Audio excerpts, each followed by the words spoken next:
ગુજરાતની લોકપ્રિય લોકગાયિકા કિંજલ દવેએ કહ્યું કે જ્યાં સુધી તમારી પાસે પૈસો અને પ્રતિષ્ઠા છે ત્યાં સુધી સગા અને લોકો તમારી પાસે છે।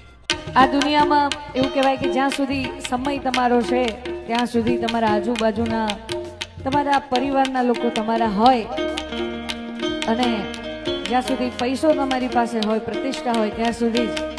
એટલે આ એક લાઈન મને યાદ આવે છે, જેથી સમય સાથ છોડે તેથી બધા વેરી થાય છે, કોણ પોતાનું કોણ પાલતું એ દાડે સમજાય છે। આ દુનિયામાં એવું કહેવાય કે જ્યાં સુધી સમય તમારો છે ત્યાં સુધી તમારા આજુબાજુના તમારા પરિવારના લોકો તમારા હોય અને જ્યાં સુધી પૈસો તમારી પાસે હોય પ્રતિષ્ઠા હોય ત્યાં સુધી જ। એટલે આ એક લાઈન મને યાદ આવે છે, જેથી સમય સાથ છોડે તેથી બધા વેરી થાય છે, કોણ પોતાનું કોણ પાલતું એ